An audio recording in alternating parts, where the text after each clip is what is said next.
दुरसदफ novel युदनीना अलैहिन्ना मिन जलाबीबिहिन्ना ज़ालिका अदना अन युअरफ़ना फ़ला युज़ैन। अपनी चादरों का एक हिस्सा खुद पर डाले रहें ताकि पहचान ली जाएं और उन्हें ऐज़ा ना दी जाए।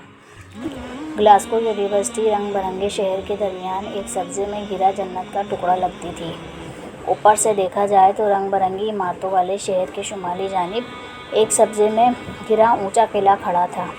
बहुत सी खिड़कियों वाला शहंशाहों के ज़माने जैसा किला 15वीं सदी से ये अजीम जामिया अपनी शान शौकत के साथ, अपने इल्म के ख़जानों के साथ अपनी जगह कायम थी। नोकीले मीनार और मखरूती छतों वाले लकड़ी के भूरे रंग की वो इमारत दूर से देखने पर कोई ऐसा किला मालूम होती थी जिसको देखते ही इंसान अज़मत रफ़्ता की याद में खो सा जाए और इसके दरो दीवार में अब भी माजी के हसीन झरोकों की खुशबू आती हो। इस वक्त दोपहर के 1:30 बज रहे थे, मगर मौसम खुशगवार था। नॉर्मल सी जीन्स शर्ट पहने, सर पर टोपी लिए साथ जामिया के शुमाली ग्राउंड में ज़मीन पर बैठा था। यहाँ से दूर दूर तक सब्ज़ा नज़र आता था और बेहद खूबसूरत लगता था। जामिया की ऊंची भूरी इमारत की राहदारियों में अपनी दुनिया में मगन तलबा चलते फिरते दिखाई दे रहे थे। थोड़ा आगे जाकर ढलवान थी जो किसी पहाड़ का मंजर पेश कर रही थी।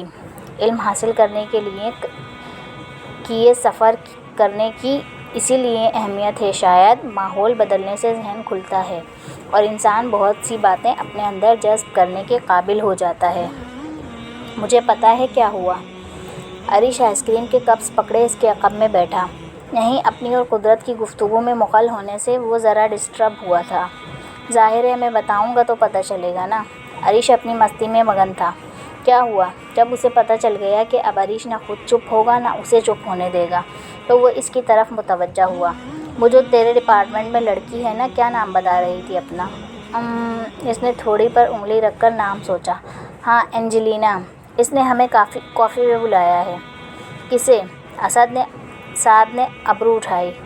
हमें? बुलाया तो सिर्फ तुम्हें है, लेकिन सप्ली में मैं भी चला जाऊँगा। माज़रत कर लो। साद ने आइसक्रीम का स्कूप मुंह में रखा। यह अजीब किस्म की आइसक्रीम थी जिसमें तकरीबन 7 फ्लेवर्स के स्कूप थे। वो मिलकर बहुत अच्छा रंग बना रहे थे। ऐसे कैसे माज़रत कर लूँ? अरीश उछलकर पीछे हुआ। कह दो कि सॉरी, मैं नहीं आ सकता। वह आइसक्रीम का दूसरा स्कूप मुंह में डालने लगा।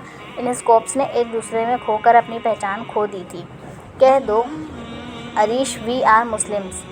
जहाँ फितने का अंदेशा हो इस जगह पे भी नहीं जाते, ना ही बाबा किसी से मिलने के बहाने ढूंढते हैं। ठीक है यार। अरीश झाग की तरह बैठ गया। वैसे साद, अरीश ने एहतियात से इधर उधर देखा, अगर मैं अकेला होता और वो मुझे ऑफ़र करती तो मैं मर कर भी मना न करता। इसकी बात पे साद ने मुस्कुराकर आखिरी स्कूप मुंह में रखा। अपना रंग अलग रखने के लिए किसी से घुलना मिलना आसान नहीं होता, ना पिघलना होता है। जैसे आइसक्रीम ने अपनी पहचान खो दी, उसे नहीं खोनी थी। सुबह 10 बजे के करीब उठकर ज़रा फ्रेश हुई और नाइटी पहने ही नीचे कैफ़ेटेरिया में आ गई और चाउमीन ऑर्डर कर दिया। इतने में घर से अम्मा का फ़ोन आ गया। इसने फ़ोन उठाया। सलाम अम्मा। वालेकुम अस्सलाम। क्या हाल है जी? ठीक फिट अम्मा, आप सुनाएं, पाकिस्तान में क्या हालात हैं? शुक्र है पाक परवरदिगार का। तुम सुनाओ, खैरियत से पहुंच गई? साथ मिला? जी अम्मा, खैर से पहुंच गई। नहीं, साथ तो नहीं मिला। लिखो नंबर इस गधे का। कहा भी था ज़ुखरफ का पता कर लेना, वो अकेली है। पर नहीं, मजाल है। बस करें ना अम्मा। वो मुस्कुराहट दबाकर रह गई। अच्छा, वो जो तुमने नूर के रिश्ते की बात की थी ना, मैंने उज़मा को बताया है। नूर? क्या कहा उन्होंने अम्मा? इसका दिल ज़ोर से धड़का। गए थे हम रिश्ता लेकर नूर के घर। उन्होंने कहा है वो 2-3 दिन तक जवाब देंगे। वैसे लग क्या रहा था इनके तासुरात से? खुश थे वो लोग? हमारा साथ किसी से कम है क्या? लग रहा था कि बच्ची से रस्मी सी राय लेकर हाँ कर देंगे।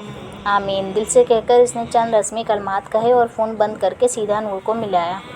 अस्सलाम वालेकुम वरहमतुल्लाहि वबरकातुहू। वालेकुम। पहले तुम बताओ कि रिश्ते आए तो क्या मुझे नहीं बताना होता तुमने?